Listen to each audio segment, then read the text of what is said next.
ఏలూరు శాసనసభ్యులు బడేటి రాధాకృష్ణయ్య, నగరపాలక సంస్థ మేయర్ షేక్ నూర్జహాన్ పెదబాబు కృషి ఫలితంగా గోదావరి జలాల రాకతో నగర ప్రజలకు మంచినీటి సమస్య తీరనుందని కోఆప్షన్ సభ్యులు ఎస్ఎంఆర్ పెదబాబు తెలిపారు. దెందులూరు సమీపంలో ఉన్న గోదావరి జలాల సమ్మర్ స్టోరేజ్ ట్యాంకును నగరపాలక సంస్థ కోఆప్షన్ సభ్యులు ఎస్ఎంఆర్ పెదబాబు ఉన్నతాధికారులు, కార్పొరేటర్లతో కలిసి శుక్రవారం పరిశీలించారు.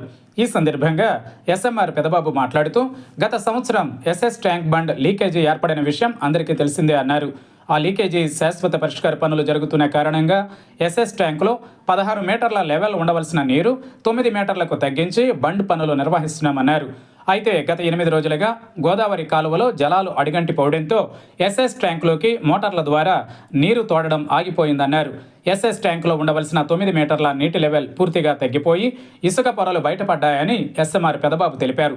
ఈ విషయాన్ని ముందుగానే గ్రహించిన కమిషనర్ ఏ భానుప్రతాప్, ఎంఈ సురేంద్రబాబు మేయర్ నూర్జహాన్ పెదబాబు దృష్టికి తీసుకువచ్చారన్నారు.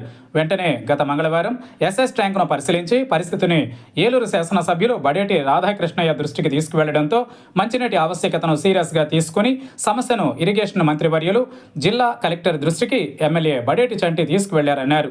జిల్లా కలెక్టర్ వెట్రి సెల్వి తక్షణమే స్పందించి ఇరిగేషన్ అధికారులకు ఆదేశాలు ఇచ్చారని తెలిపారు. దీంతో ఏలూరు కాలువ ద్వారా గోదావరి జలాలు గురువారం సాయంత్రానికి దెందులూరు ఎస్ఎస్ ట్యాంక్ సమీపంలోకి 3 మీటర్ల లెవెల్కి చేరుకున్నాయని ఎస్ఎంఆర్ పెదబాబు తెలిపారు. ఈ కార్యక్రమంలో ME Surendrababu, electrical DE Narayanarao, AE Sai Pavan, కార్పొరేటర్లు సబ్బన శ్రీనివాసరావు, బత్తిన విజయ్ కుమార్, దేవరకొండ శ్రీనివాసరావు, పాము శామ్యూల్, ఈదుపల్లి పవన్ తదితరులు పాల్గొన్నారు.